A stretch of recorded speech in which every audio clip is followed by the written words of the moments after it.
بسم الله الرحمن الرحيم. السلام عليكم ورحمة الله وبركاته. بسم الله الرحمن الرحيم. الحمد لله نحمده ونستعينه ونستغفره ونؤمن به ونتوكل عليه ونعوذ بالله من شرور أنفسنا ومن سيئات أعمالنا. من يهده الله فلا مضل له ومن يضلله فلا هادي له. ونشهد أن لا إله إلا الله وحده لا شريك له. ونشهد أن سيدنا ونبينا وشفيعنا وحبيبنا ومولانا محمدا عبده ورسوله صلى الله تعالى عليه وعلى آله وأصحابه أجمعين.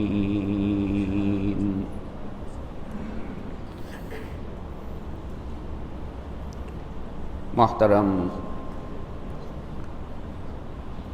প্রিয় মুসলিয়ান কিরাম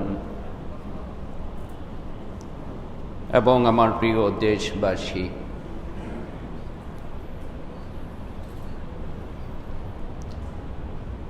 যাবতীয় প্রশংসা একমাত্র আল্লাহ তাআলার জন্যই।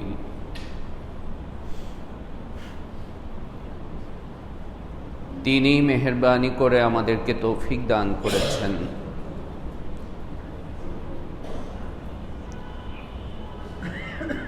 জুমার নামাজ আদায় করার জন্য আমরা মসজিদে হাজির হতে পেরেছি, আলহামদুলিল্লাহ।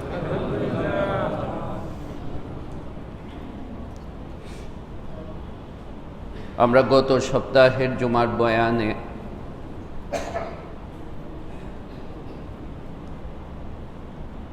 যে বিষয়টি আলোচনা করেছিলাম যে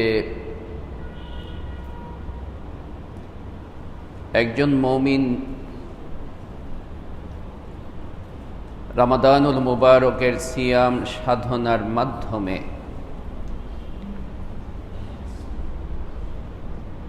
যে নূর এবং জ্যোতি সে তার অন্তরের লাভ করে এবং বিশেষ করে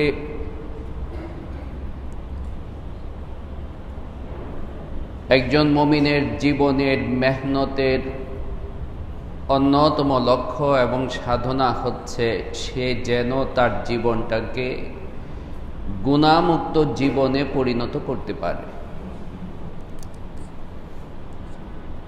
আল্লাহ সুবহানাহু ওয়া তাআলার সন্তুষ্টি এবং নাফরমানি থেকে সে যেন নিজেকে মুক্ত রাখতে পারে। প্রতিটা সময়, প্রতিটা মুহূর্তেই এই বিষয়ে একজন মুসলমানকে, একজন মুমিনকে সতর্ক এবং সাবধান থাকা উচিত। কিন্তু আমাদের উদাসীনতার কারণে, আমাদের গাফিলতির কারণে এবং বিশেষ করে আমাদের নফস এবং শয়তানের ধোঁকা প্ররোচনার কারণে কোনো সময় আমাদের অজ্ঞতার কারণে, জাহালাত এবং অজ্ঞতার কারণে এমন অনেক গুনাহ আমাদের থেকে প্রকাশিত হয়ে যায়। এমন অনেক গুনাহ আমরা করে ফেলি যে গুনাহ, যে ভুল, যে ত্রুটি এবং বিচ্যুতি আমার রমজানের পুরা পাওয়াটাকে নষ্ট করে দেয়। আমার রমজানের পুরা লাভটাকেই নষ্ট করে দেয়। এবং কেবল তাই নয়,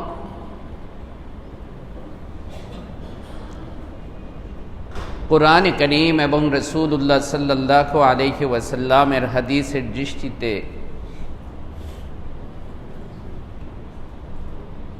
এরকম কিছু গুনাহ আছে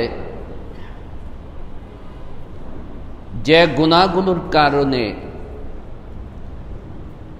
আমাদের জিন্দিগির পুরা নেক আমলই পণ্ড হয়ে যায়, বিনষ্ট হয়ে যায়, বরবাদ হয়ে যায়, অথচ আমরা কোনো খেয়ালই করি না।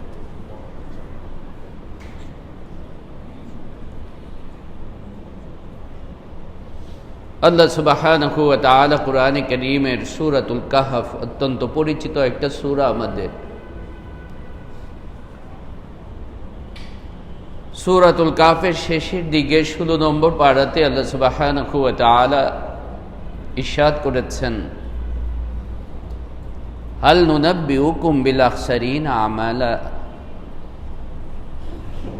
আমি কি তোমাদেরকে কর্মে সবচেয়ে বেশি ক্ষতিগ্রস্তদের কথা বলবো, যারা তাদের আমলের মধ্যে সবচেয়ে বেশি ক্ষতিগ্রস্ত।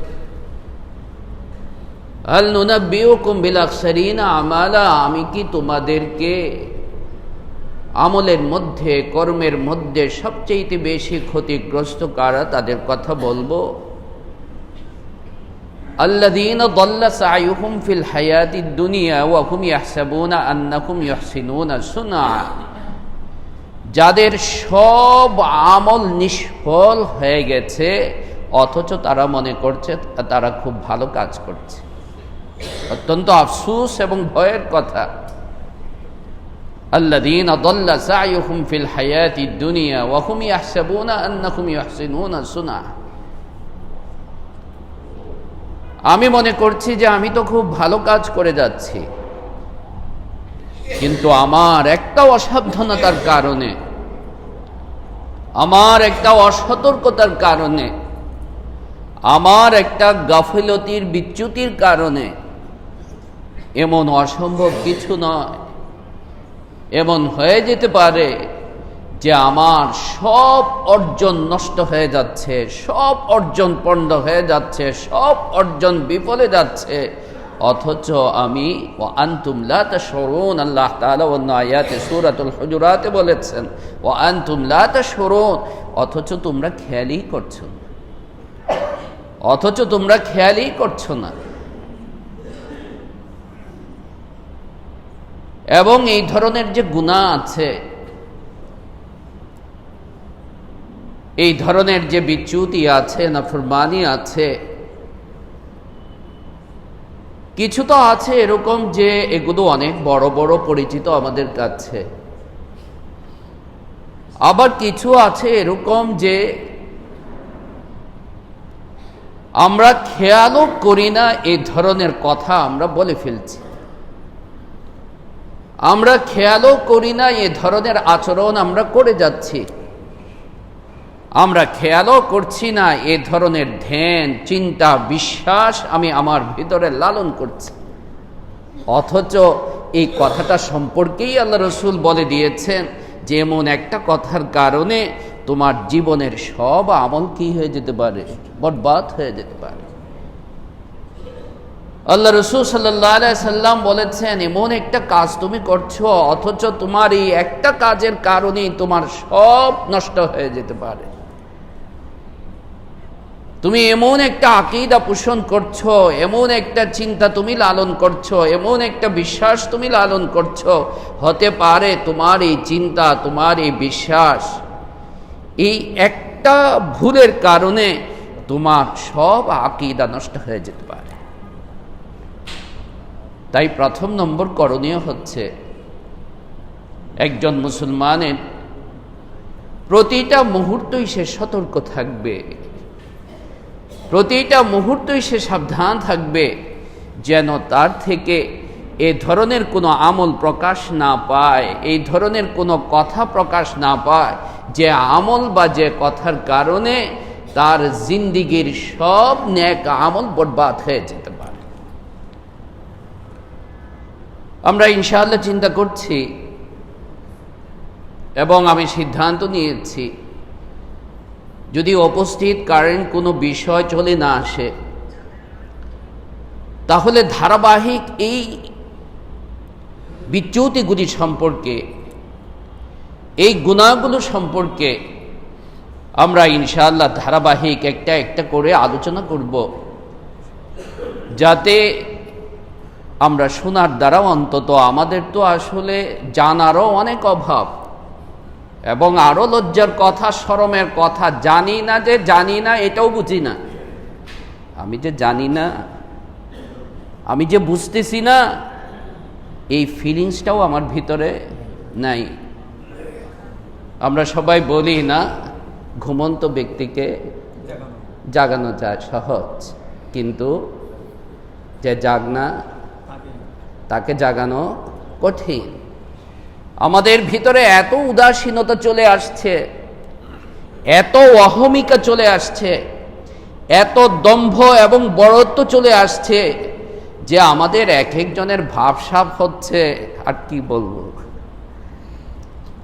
অথচ বেসিক অনেক বিষয় এরকম আছে, আমি সেই সম্পর্কে পূর্ণ জ্ঞান আমার নাই, অথবা আমার জ্ঞান থাকলেও ভাষা জ্ঞান সেই সম্পর্কে স্পষ্ট জ্ঞান আমার নাই, অথবা স্পষ্ট জ্ঞান থাকলেও সে সম্পর্কে বাস্তবে আমার চেতনা, বাস্তবে আমার সচেতনতা, বাস্তবে আমার আমল সে সম্পর্কে নাই।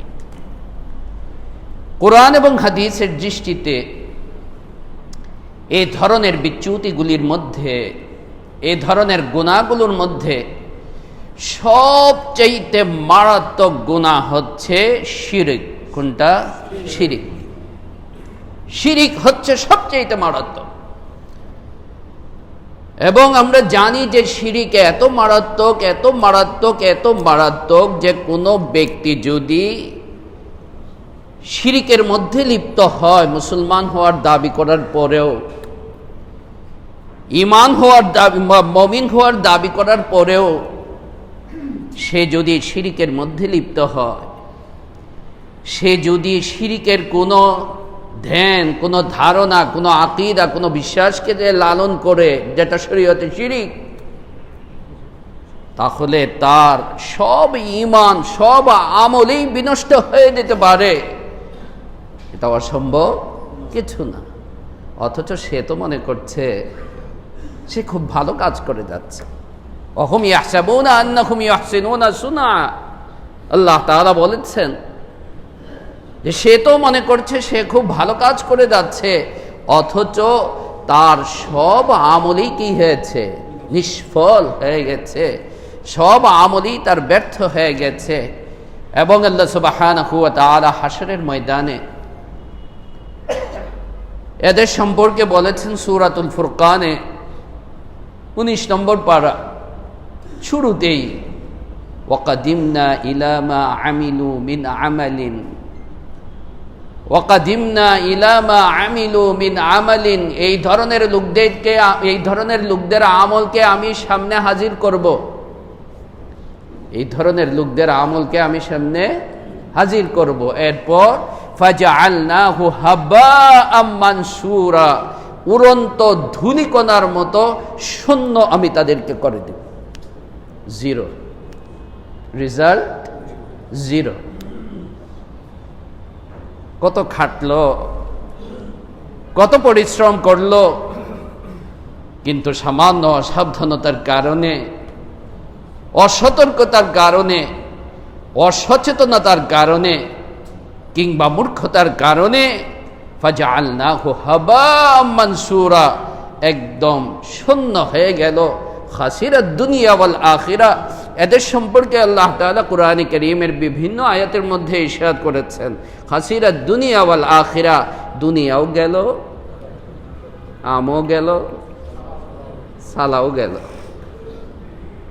কিছুই আসছে। যখন পাওয়ার সময়, যখন পাওয়ার সময়, তখন আর কিছুই পাইল না, 16 আনাই কি হয়ে গেল।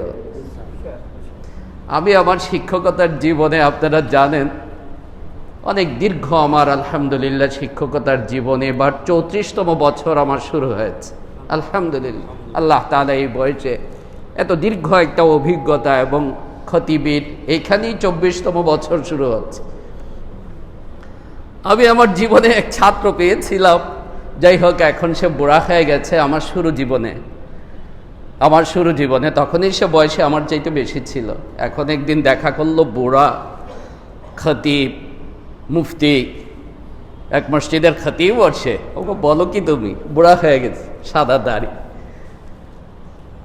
ওর অবস্থা ছিল এরকম, বুঝার জন্য বলতেছি কথাটা।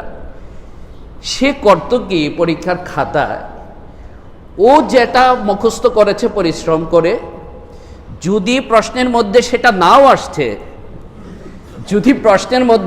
নাও আসছে, ও করতো কি সুন্দর করে ওইটাই লিখত, এবং বন্ধু সাথী সঙ্গীদের সাথে বলতো সে কথা, এত কষ্ট করে সারা রাত এটা পড়ছে, আসে নাই তো অন্তত প্র্যাকটিস তো হইলো, লিখলাম। পৃষ্ঠার পর পৃষ্ঠা এত সুন্দর করে সে লিখেছে। প্রথম তো মনে হয়েছে যে না জানি কি, ও মা, এরপর প্রশ্নের সঙ্গে যখন মিলানো হয়, নাম্বার জিরো। তো পরিশ্রম তো ঠিকই করলো, খাতাতে ঠিকই লিখলো, সবই সে করলো, কিন্তু নাম্বার জিরো, রেজাল্ট জিরো। ফাজআলনাহু হাবাআম মানসুরা। শিরিক হচ্ছে একজন মুসলমানের জীবনে বা একজন মানুষের জীবনে এমন মারাত্মক গুনাহ, আল্লাহ তাআলা কুরআনে কারীমে বলেছেন, ইন্নাশ শিরকা লাযুলমুন আযীম, ইন্নাশ শিরকা লাযুলমুন আযীম। সবচেয়ে জঘন্য বড় জুলুম হচ্ছে কোনটা? শিরিক।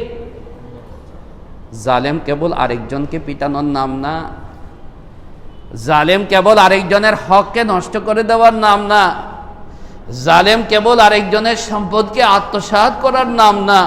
আল্লাহ তাআলা বলতেছেন সবচেয়ে বড় জালেম হচ্ছে যে কিসের মধ্যে লিপ্ত হয়? শিরকের মধ্যে লিপ্ত হয়। ইন্না শিরকা লাযুলমুন আযীম। শিরিক হচ্ছে এমন মারাত্মক যে এর চাইতে বড় জুলুম, এর চাইতে জঘন্য জুলুম আর কিছুই হতে পারে না। ইমাম বুখারী রাহমাতুল্লাহি আলাইহি তার সহিহ বুখারীতে, এবং ইমাম মুসলিম রাহমাতুল্লাহি আলাইহি তার সহিহ মুসলিমে উভয়ই উল্লেখ করেছেন। আরো অন্য কিতাবে, হাদিসের অন্য কিতাবের মধ্যেও আছে। হাদিস বিশেষজ্ঞদের পরিভাষায় আপনাদেরকে আরেকদিন বলছিলাম যে বুখারী মুসলিম উভয়ে যখন হাদিসটাকে একই শব্দে উল্লেখ করেন, কোনো পার্থক্য নাই, এটাকে বলা হয় মুত্তাফাক আলাই। এটাকে কি বলা হয়? মুত্তাফাক আলাই। এগুলিও মুখস্থ করতে চেষ্টা করবেন, চেষ্টা করা, হয়তো বুড়ো বয়সে আর হবে না, তারপরেও চেষ্টা করা, অন্তত বলা যাবে আল্লাহ রাসূল সাল্লাল্লাহু আলাইহি সাল্লামকে না জীবনে কত কিছু মুখস্থ করেছেন, কোনো কাজে লেগেছে? বলেন তো, সেই ক্লাস 1 থেকে আপনার মাস্টার ডিগ্রি পর্যন্ত কত কিছু আপনি মুখস্থ করতে করতে মুখে ফেনা ছোটায় ফেলছেন, কোনো কাজে লাগেনি জীবনে, কাজে লাগবেও না। আল্লাহ তাআলা যদি ধরেন, আল্লাহ রাসূল সাল্লাল্লাহু আলাইহি সাল্লাম যদি ধরেন যে জিনিসটা তোমার না জাগতিক জীবনে কাজে লাগলো, না তোমার পারলৌকিক জীবনে, আখিরাতের জীবনে কাজে লাগলো, তোমার তারুণ্যের মূল্যবান সময় তুমি সেটার মধ্যে নষ্ট করেছো, এই সময়ের জবাব দাও। তাই অন্তত চেষ্টা তো করতে পারি, কি বলে? চেষ্টা তো করা যায় যে হে আল্লাহ বা রাসূলুল্লাহ সাল্লাল্লাহু আলাইহি সাল্লামের হাদিস, আমি চেষ্টা করেছি কোরআনের একটা আয়াত অন্তত মুখস্থ করার, আমি চেষ্টা করেছি কোরআনের আয়াত অন্তত একটা বুঝার, একটা হাদিস মুখস্থ করার, একটা হাদিস বুঝার, যতটুকুই পারি চেষ্টা করার পর আন্তরিকভাবে আশা করা যায় আল্লাহ সুবহানাহু ওয়া তাআলা আমাকে পাকড়াও করবেন না। কিন্তু চেষ্টাই যদি না করি, তাহলে তো আল্লাহর কাছে, আল্লাহ রসুলের কাছে হাশরের ময়দানে আমাদের মুখ দেখানোর কোনো অবস্থা থাকবে না। আল্লাহ তাআলা আমাদের সকলকে হেফাজত করুন। হযরত আব্দুল্লাহ ইবনে মাসউদ রাদিয়াল্লাহু তাআলা আনহু রাসূল পাক সাল্লাল্লাহু আলাইহি ওয়াসাল্লামের অত্যন্ত খ্যাতিমান সাহাবী ইবনে মাসউদ, সংক্ষেপে বলে ইবনে মাসউদ, আসলে নাম ছিল আব্দুল্লাহ ইবনে মাসউদ। ইবনে মাসউদ মানে মাসুদের বেটা, মাসুদের ছেলে, বাবার নাম মাসুদ। রাসূল পাক সাল্লাল্লাহু আলাইহি সাল্লাম খুব ভালোবাসতেন তাকে, এবং সাহাবায়ে কেরামের মধ্যে তার উপাধি ছিল হাবরু হাদিহিল উম্মাহ, এই উম্মতের মধ্যে যারা সবচেয়ে মহাজ্ঞানী, এদের মধ্যে হইলেন কে? আব্দুল্লাহ ইবনে মাসউদ। আল্লাহ রাসূল সাল্লাল্লাহু আলাইহি সাল্লাম হাদিসে তার ফজিলত সম্পর্কে কথাও বলেছেন যে কেউ যদি কোরআনকে ঠিকঠাক মতো পড়তে চায় তাহলে সে যেন ইবনে মাসউদের মতো পড়ে, ইবনে মাসউদের কেরাতকে কি করে?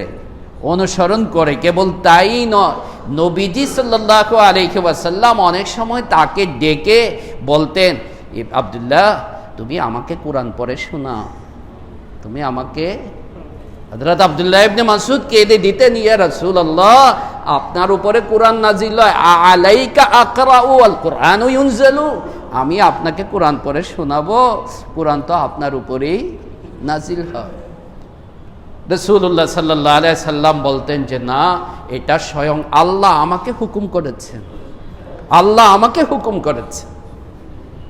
হযরত আব্দুল্লাহ ইবনে মাসউদ রাদিয়াল্লাহু তাআলা আনহু বলেন, আমি একদিন আল্লাহ রাসূল সাল্লাল্লাহু আলাইহি ওয়াসাল্লামকে জিজ্ঞাসা করলাম, ইয়া রাসূলুল্লাহ আইয়ুয যামবি আযমু ইনদাল্লাহি তাআলা, আইয়ুয যামবি আযমু ইনদাল্লাহি তাআলা, আল্লাহ তাআলার কাছে সবচেয়ে মারাত্মক, সবচেয়ে বড় গুনাহ কোনটা? আল্লাহ তাআলার কাছে সবচেয়ে মারাত্মক, সবচেয়ে বড় গুনাহ কোনটা? আইয়ুয যামবি আযমু ইনদাল্লাহি তাআলা। আল্লাহ রাসূল সাল্লাল্লাহু আলাইহি ওয়াসাল্লাম বললেন, আন তাদউ লিল্লাহি নিদ্দান ওয়া হুয়া খালাকাকা, তুমি আল্লাহ তাআলার সাথে শরীক করা, শিরিক করা, তুমি আল্লাহ তাআলার সাথে কি করা? শিরিক করা। দেখেন আমরা বাংলাতে অনেক সময় শব্দটার উচ্চারণ ভুল করি, ও বাংলা লেখার কারণে শিরক বলি আমরা। কি বলি? শিরক। আসলে শিরক না, রার উপরে জজম, রার উপরে জজম। তো রার উপরে জজম থাকলে উচ্চারণ কি হবে? শিরক, শিরক। ইন্না শিরকা, ইন্না শিরকা। আল্লাহ রাসূল সাল্লাল্লাহু আলাইহি ওয়াসাল্লাম বলেন, আন তাদউ লিল্লাহি নিদ্দান ওয়া হুয়া খালাকাকা, তুমি আল্লাহর সাথে শরীক সাব্যস্ত করবে, শিরক করবে, অথচ তিনি তোমাকে সৃষ্টি করেছেন, অথচ তিনি তোমাকে, ওয়া হুয়া খালাকাকা, অথচ তিনি তোমাকে সৃষ্টি করেছেন। কিন্তু তুমি সৃষ্টির ক্ষেত্রে, সৃষ্টির স্রষ্টার গুণাবলীর ক্ষেত্রে, আল্লাহর ক্ষেত্রে, আল্লাহর গুণাবলীর ক্ষেত্রে অনেক আমাদের এরকম আছে, হয়তো মুখে আমরা এই কথা বলতেছি, ওয়াহদাহু লা শারীকা লা, ওয়াহদাহু লা শারীকা লা, কিন্তু আল্লাহ সুবহানাহু ওয়া তাআলার শরীক নাই। এটা তো কেবল মানে তার সৃষ্টির মধ্যে এই কথা না, আল্লাহ তাআলার শরীক নাই তার কিছুতেই, না তার নামগুলির মধ্যে, না তার গুণাবলীর মধ্যে। কথাটার ব্যাখ্যা হচ্ছে এরকম যে এ কথা না যে ইবাদতের মধ্যে তার কোনো শরীক নেই, রাজ্জাক হিসাবে, রিজিক দানওয়ালা হিসাবে তার কোনো শরীক নাই। আরও আল্লাহ তাআলার যা সিফত আছে, এই সব সিফতের মধ্যে আল্লাহ তাআলা একক, কুল হুয়াল্লাহু আহাদ, আল্লাহুস সামাদ, এটার মধ্যে আর কোনো শরীক নাই। ওয়ালাম ইয়াকুল লাহু শারীকুন ফিল মুলকি ওয়ালাম ইয়াকুল লাহু ওয়ালিয়্যুম মিনাজ যুল্লি ওয়া কাব্বিরহু তাকবীরা, কোনো শরীক নেই। কুরআনে কারীমে আল্লাহ সুবহানাহু ওয়া তাআলা যে সমস্ত বিষয়গুলো সম্পর্কে সবচেয়ে বেশি আলোচনা করেছে, যে সমস্ত বিষয়গুলো সম্পর্কে সবচেয়ে বেশি আলোচনা করেছেন, সেই সমস্ত বিষয়গুলো হইল আকীদার বিষয়, ঈমানের বিষয়, তাওহীদের বিষয়, শিরকের বিষয়। এরপরে আসে আমলের কথা, এরপরে আসে আমলের কথা। আমার ঈমান যদি সহিহ না হয়, আমার ঈমান যদি ঠিক না হয়, আমার আকীদা যদি সহিহ না হয়, আমার আকীদা যদি ঠিক না হয়, তাহলে যত আমলই আমি করি না কেন, অবস্থাটা কেমন হবে? পানি ঢালতেছি কিন্তু পাত্রের নিচে দিয়ে ছিদ্র, পানি ঠিকই ঢালতেছি, কিন্তু পাত্রের নিচে দিয়ে ছিদ্র, সব বের হয়ে যাচ্ছে। শিরিক আল্লাহ তাআলার কাছে এত মারাত্মক, এত মারাত্মক। আল্লাহ সুবহানাহু ওয়া তাআলা কুরআনে কারীমে ইরশাদ করেছেন, মা কানা লিল মুশরিকিনা ইয়ামুরু মাসাজিদাল্লাহি শাহিদিনা আলা আনফুসিহিম বিল কুফর উলাইকা হাবিতাত আমালুহুম। যারা মুশরিক, যারা শিরিকের মধ্যে লিপ্ত, শিরিকের মধ্যে যারা আছে, উলাইকা হাবিতাত আমালুহুম, এদের সব আমল কি নিষ্ফল, এদের সব আমল নিষ্ফল। উলাইকা হাবিতাত আমালুহুম ওয়া ফিন নারি হুম খালিদুন, এবং জাহান্নামের মধ্যে তারা চিরদিনের জন্য থাকবে। এই শিরকের মধ্যে অনেক বড় কথা, আমরা কেবল গুরুত্বটা বুঝে রাখি, কারণ বিস্তারিত বলা মুশকিল। যে এই শিরিক, এটা যেমন ঈমান আকীদার সাথে সম্পর্কিত, আমার বিশ্বাসের সাথে সম্পর্কিত, এরকম অনেক শিরিক আছে আমার জবানের সাথে সম্পর্কিত। আবার অনেক শিরিক এরকম আছে আমার আমলের সাথে সম্পর্কিত। কিছু শিরিক আছে ধ্যান ধারণা বিশ্বাসের সাথে সম্পর্কিত, এটাকে বলে শিরকে ইতিকাদি। আবার কিছু শিরিক আছে এরকম যেগুলো আমার জবানের সাথে সম্পর্কিত, সেগুলিকে বলে শিরকে কাউলি। আর কিছু শিরিক আছে এরকম যেগুলো আমার আচরণের সাথে, আমলের সাথে সম্পর্কিত, সেগুলিকে বলে শিরকে আমলি, শিরকে আমলি। আমরা দৈনন্দিন কথার মধ্যে কত কথা এরকম বলে ফেলি, কত কথা এরকম বলে ফেলি, যেগুলোর কিছু কিছু উদাহরণ আল্লাহ সুবহানাহু ওয়া তাআলা কুরআনে কারীমে উল্লেখ করেছেন, কিংবা আল্লাহ রাসূল সাল্লাল্লাহু আলাইহি সাল্লাম হাদিসের মধ্যে উল্লেখ করেছেন। যেমন উদাহরণস্বরূপ একটা বলি আমাদের দৈনন্দিন জীবনের সাথে সম্পর্কিত। আল্লাহ রাসূল সাল্লাল্লাহু আলাইহি ওয়াসাল্লাম বলেছেন যে কখনো তোমরা এইভাবে বলবা না যে আল্লাহ চাইলে এবং তুমি চাইলে হবে, আল্লাহ চাইলে এবং তুমি চাইলে হবে, বরং মাশাআল্লাহু কা। আমরা অহরহ অনেক সময় এরকম বলে ফেলি না, বস স্যার আপনি ইচ্ছা করলেই হয়ে যায়, স্যার একটু মেহরবানি করে কি করে, একটু আপনি ইচ্ছা করলেই হয়ে যাবে স্যার, বলে ফেলি না অনেক সময়।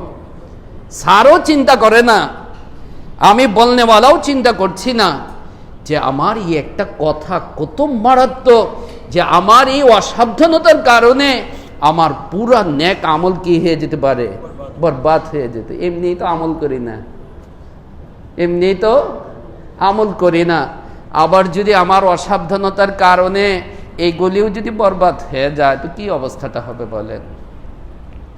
তাই বাস আল্লাহ ইচ্ছা করলে হবে, আল্লাহ ফয়সালা করলে হবে, এই কথা না যে কোনো বান্দা ইচ্ছা করলে হবে। অনেক সময় আমাদের কথার মধ্যে এরকম হয়, এ মক্কার মুশরিকদের অবস্থা ছিল, উপরে হইল আল্লাহর, নিচে হইল কে, তুমি বাজান, তুমি ছাড়া আমার আর কেউ নেই। নিচে হইল তুমি আর উপরে হইল আল্লাহ। ওহু আল্লাহু ফিস সামাই ইলাহু ওয়া ফিল আরদি ইলাহ, আল্লাহ উপরেও আল্লাহ নিচেও, আল্লাহই আমাকে হেফাজত করবেন, আল্লাহই আমাকে সাহায্য করবেন। এ কথা না যে ক্ষমতার ভাগাভাগি হয়েছে, নাউযুবিল্লাহি মিন যালিক। আসমানের উপরের ক্ষমতা হইল আল্লাহর কাছে আর জমিনের ক্ষমতা হইল তোমার কাছে, এ কথা না, বরং যাবতীয় কর্তৃত্ব, কুদরত, শক্তি, ক্ষমতা যেখানেই হোক, জলে হোক, স্থলে হোক, যেখানেই হোক না কেন, কার হাতে? বিয়াদিহিল মুলক। মাশাআল্লাহ, এই তো বলতে পারছে কে যেন, বিয়াদিহিল মুলক, বিয়াদিহিল মুলক। ক্ষমতা কার হাতে? আরো জোরে বলেন, বিয়াদিহিল মুলক, বিয়াদিহিল, দাপটের সাথে বলেন, বিয়াদিহিল মুলক। কুলিল্লাহুম্মা মালিকাল মুলক তুতিল মুলকা মান তাশা। কত সুন্দর করে আল্লাহ তাআলা, কত পরিষ্কার করে আল্লাহ তাআলা। আমরা বাংলাতে অনেক সময় শব্দটা ব্যবহার করি না, ইনায়া বিনায়া, মানে মা বাবার যেমন অবস্থা, মার বিশেষ করে না, যে কিভাবে সন্তানটা তা খাইবে, কত যে তারে টাল বাহানা, কত কিছু তারে বাজানে, এটা দিব ওইটা দিব এটা দিব, খা। ভাবসাব হইল মায়ের পেট ভরবে না? মার পেট ভরবে নাকি? খাবে না, এই করবে না, সেই করবে না, এই আবদার ওই আবদার, এইটা সেইটা না। আর শেষে একটা আবদারে সবচেয়ে বেশি খুশি হয় কবুল হইলে, সেটা হলো মোবাইল দেখতে দিতে হবে, বাস। ঠিক আছে, খাবো আমি, তাহলে কি দিতে হবে? আধা ঘন্টা আমাকে মোবাইল দেখতে হবে। মা আর কি করবে, শেষ পর্যন্ত সেটাতেই কি হয়ে যা, রাজি হয়ে যা। এখন আমার বাজান বা আমার মা জননী কি যে দেখতেছে, একমাত্র সেই জানে আর আল্লাহ জানে। তো আল্লাহ সুবহানাহু ওয়া তাআলা বান্দার প্রতি তো মা বাবার চাইতেও অনেক বেশি মেহেরবান, মা বাবার চাইতেও অনেক বেশি মেহেরবান। আল্লাহ চান না, আল্লাহ পছন্দ করেন না, আল্লাহ রাসূল সাল্লাল্লাহু আলাইহি ওয়াসাল্লাম পছন্দ করেন না, সহ্য করেন না যে আদরের বান্দাটা জাহান্নামের আগুনে সে দগ্ধ হোক, জাহান্নামের আগুনে সে দগ্ধ হোক, নিক্ষিপ্ত হোক। আল্লাহ রাসূল সাল্লাল্লাহু আলাইহি ওয়াসাল্লাম বলেন যে আমি তো তোমাদেরকে ডাকছি, উদ্ধার করছি, কিন্তু তোমাদের অবস্থা হলো একজন কাঁধের উপর দিয়ে, একজন হাতের নিচে দিয়ে ড্রাইভ দিয়ে দিয়ে তোমরা জাহান্নামের আগুনের মধ্যে পড়তেছো, জাহান্নামের আগুনের মধ্যে লাফ দিচ্ছ। আল্লাহ সুবহানাহু ওয়া তাআলা কুরআনে কারীমে আর একটা শিরিক এবং কুফরির কথা খুব অনেক আয়াতের মধ্যে আল্লাহ তাআলা বলেছেন। সমুদ্রে বা জলে, নদীতে উত্তাল ঢেউ যখন চলে আসে এবং নৌযান, জাহাজ, জলযান যখন কি করতে থাকে, কাঁপতে থাকে, এই বুঝি ডুবে যায়, এই বুঝি ডুবে যায়। একটু চিন্তা করেন তো অবস্থাটা কেমন। আলহামদুলিল্লাহ আমি জীবনে কখনো এরকম অবস্থার সম্মুখীন হইনি, কিন্তু যাদের ওইদিকে বাড়ি না, বরিশাল বা আরো যারা, এরা তো জীবনে কখনো না কখনো এরকম পরিস্থিতি সম্মুখীন হয়েছে যে ঝড়ের কবলে তার নৌকাটা পড়ে গেছে, কিংবা তার কি বলে এটাকে, লঞ্চটা পড়ে গেছে, স্টিমারটা পড়ে গেছে, এই বুঝি ডুবে যায়, এই বুঝি ডুবে যায়। আল্লাহ বলেন দাআবুল্লাহ মুখলিসিনা লাহুদ্দিন, এত আন্তরিকতার সাথে, এত ইখলাসের সাথে, এত নিষ্ঠার সাথে আল্লাহকে ডাকতে শুরু করে দেয় না। আল্লাহ গো, আল্লাহ গো। ও মুসলিমও দেখবেন আল্লাহ আল্লাহ করতে শুরু করে দেয়, যে ও মুসলিম, মুসলমানদের দেখা দেখি সেও কি শুরু করতে দেয়, আল্লাহকে ডাকতে শুরু করে দেয়। দাআবুল্লাহ মুখলিসিনা লাহুদ্দিন। আর বলে লাইন আনজাইতানা মিন হাযিহি লানাকুনান্না মিনাশ শাকিরিন। আল্লাহ গো আল্লাহ, এই বিপদ থেকে আমাদেরকে আপনি উদ্ধার করেন, আপনি যদি উদ্ধার করেন, লানাকুনান্না মিনাশ শাকিরিন, আমরা অবশ্যই আপনার শুকরগুজার বান্দা হব। ফালাম্মা আনজাহুম, আল্লাহ বলেন ফালাম্মা আনজাহুম, এরপর আল্লাহ সুবহানাহু ওয়া তাআলা যখন তাদেরকে নাজাত দিয়ে দেন, নাজ্জাহুম ইলাল বার, স্থলে তাদেরকে ফিরিয়ে নিয়ে আসেন। ইদা ফারিকুম মিনহুম ইউশরিকুন, তখন তাদের সবাই না, দেখেন আল্লাহ কত মেহেরবান, তোরা সব গাদার দল, তোরা সব কাফেরের দল, তোরা সব টিচারের রাগ হইলে যেমন বলে না অনেক সময়, তারা সব হইল বান্দারের দল, বাইরের সবাই। আল্লাহ দেখেন না, সবার কথা বলতেছেন না, কারণ আল্লাহর খালিস বান্দারাও আছেন, আল্লাহর ওলি বান্দারাও আছেন।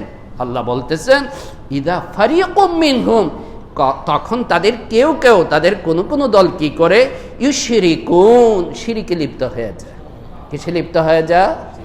মুফাসসিরিন কেরাম রাহমাতুল্লাহি আলাইহিম এর ব্যাখ্যায় উল্লেখ করেছেন যে তখন তারা বলতে শুরু করে দেয় এই কথাটা, যে আমাদের নাবিকটা কি এক্সপার্ট ছিল, আমাদের নাবিকটা কি এক্সপার্ট ছিল, না হলে আজকে গেছিলাম। কত মুসল্লি আমার কাছেই বলেন, হুজুর শেষ হয়ে গেছিলাম, সিঙ্গাপুর যদি না যাইতাম সময় মতো। সিঙ্গাপুরের ডাক্তার বলছে যে না, যে ভাই আর একটা দিন দেরি হইলেই আপনি শেষ। হায়াত মৌতের মালিক হইল সিঙ্গাপুরের ডাক্তার। নাউযুবিল্লাহি মিন যালিক, আরো যদি বলেন নাউযুবিল্লাহি মিন যালিক। হায়াত মৌতের মালিক যদি সিঙ্গাপুর আর সিঙ্গাপুরের ডাক্তার হইতো তাহলে তো সিঙ্গাপুরের মানুষ মরতো না। মরে কি মরে না? আমেরিকার মানুষ মরতো না। আরো কি আছে, ব্যাংককের মানুষ মরতো না। হায়াত মৌতের মালিককে আল্লাহ সুবহানাহু ওয়া তাআলা। ওষুধ আমাকে শিফা দিচ্ছে না, ডাক্তার আমাকে শিফা দিচ্ছে না। এই যে যদি এটা চিন্তার মধ্যে আমার এটা চলে আসে, যদি আমার বিশ্বাস এই কথা হয়, তাহলে তো আমি সাক্ষাৎ মুশরিক, একদম স্পষ্ট মুশরিক। যে আমি যদি এটা বিশ্বাসই করি যে আমার ওষুধেই আমাকে কি করে বাঁচিয়ে রাখে, আমার ডাক্তারই আমাকে শিফা আরোগ্য দেয়। হযরত ইব্রাহিম আলাইহিস সালাতু ওয়াস সালাম সম্পর্কে আল্লাহ তাআলা সূরাতুশ শুআরার মধ্যে 19 নম্বর পারা অনেকগুলি দোয়া আছে, এর মধ্যে এটাও আছে যে ওয়াহুয়া ইয়াশফিন, আমাকে শিফা কে দান করেন। ইউতঈমুনি ওয়া ইয়াসকিন ওয়া ইযা মারিদতু ফাহুয়া ইয়াশফিন, তিনি আমাকে খাওয়া, তিনি আমাকে পান করা, এবং আমি যখন রোগাক্রান্ত হই ওয়া ইযা মারিদতু ফাহুয়া ইয়াশফিন, তিনি আমাকে কি করে শিফা দান করেন, আরোগ্য দান করেন। এই ধরনের যে ব্যাপারগুলো, এই ব্যাপারগুলো হচ্ছে আমার জবানের সাথে সম্পর্কিত, আমার কথার সাথে সম্পর্কিত। আমার অসাবধানতার কারণে, আমার অসাবধানতার কারণে, অসতর্কতার কারণে অনেক সময় খাবারের দিকে সম্পর্কিত করে ক্ষতি উপকারকে আমি কি করি, সম্পর্কিত করি। যে কিও অমুকের মা না বাবুর মা কি খাওয়াইলা তুমি, পেট তো বরবর শুরু করে দিল না, খাবারের তো কোনো কি নাই, শক্তি নাই। তাই আমাদের যেহেতু এটা মুখের মধ্যে সাধারণভাবে এখন চলে আসছে, এটা একদিনে কি হবে না, সরবে না। তাই প্র্যাকটিস করেন যে সাথে সাথে যেন আল্লাহর ইচ্ছা এই শব্দটা আসে, চলে আসে, যে আল্লাহর ইচ্ছা এই রেস্টুরেন্টে খাওয়ার কারণে কি হয়েছে, ওইটাও না বলা উচিত, ওইটাও না বলা উচিত। যে বাস মাশা আল্লাহু কান ওয়া মা লাম ইয়াশা লাম ইয়াকুন, আমার আল্লাহ যা ইচ্ছা করবেন তাই হবে, আমার আল্লাহ যা ইচ্ছা করবেন না দুনিয়ার সব মানুষ মিলেও সেটা করতে পারবে না। তো এই যে কথার মধ্যে যে শিরকগুলি আছে, আল্লাহ সুবহানাহু ওয়া তাআলা কুরআন কারীমে সূরাতুজ জুমার আল্লাহ তাআলা বলেন, লা ইন আশরাকতা লা ইয়াহবাতান্না আমালুকা ওয়া লা তাকুনান্না মিনাল খাসিরিন। যদি তুমি শিরিক করো, যদি তুমি শিরিক করো, লা ইয়াহবাতান্না আমালুকা, আরবি ভাষায় লা ইয়াহবাতান্না, লাম একটা তাকিদ, তাকিদ তো বুঝেন জোর দেওয়া, আবার শেষে নুনে তাসদীদ আছে না, লা ইয়াহবাতান্না আমালুকা, সেটা আর একটা তাকিদ, নুনে তাকিদ বলে এটাকে। মানে একটা শব্দের মধ্যে আগে একটা তাকিদ পরে একটা তাকিদ, মানে অবশ্যই অবশ্যই যদি তুমি শিরিক করো অবশ্যই অবশ্যই লা ইয়াহবাতান্না আমালুকা, তোমার সব আমল নিষ্ফল হয়ে যাবে, তোমার সব আমল নিষ্ফল হয়ে যাবে। ওয়ালা তাকুনান্না মিনাল খাসিরিন, আর তুমি ক্ষতিগ্রস্তদের অন্তর্ভুক্ত করে। সুতরাং ভাই, শিখা উচিত, জানা উচিত, না জানা থাকলে আর জানা থাকলে সেটা সচেতনতার সাথে, সচেতন থেকে এটা আমলের মধ্যে নিয়ে আসা উচিত।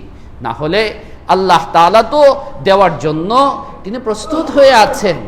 কত বড় নিয়ামত, মেহেরবানি তিনি আমাকে দান করেছেন, যে রমজান মাসের ইবাদতের পরে গুফিরা লাকুম মা তাকাদ্দামা মিন যামবি, সব গুনাহ আল্লাহ কি করে দিয়েছেন, মাফ করে দিয়েছেন। কিন্তু সেই নিষ্পাপতাটাকে যেন আমি আবার আমার উদাসীনতার কারণে, গাফলতির কারণে, আবার নফস, আমার শয়তানের প্ররোচনা এবং ধোঁকায় আমি যেন সেটাকে নষ্ট না করে দিই। তাই যাবতীয় শিরিক থেকে বাঁচার চেষ্টা অবশ্যই আমাকে করতে হবে। আল্লাহ সুবহানাহু ওয়া তাআলা আমাকেও তৌফিক দান করুন, আপনাদেরকেও তৌফিক দান করুন। আমিন। ওয়া আখিরু দাওয়ানা আনিল হামদুলিল্লাহি রাব্বিল আলামিন।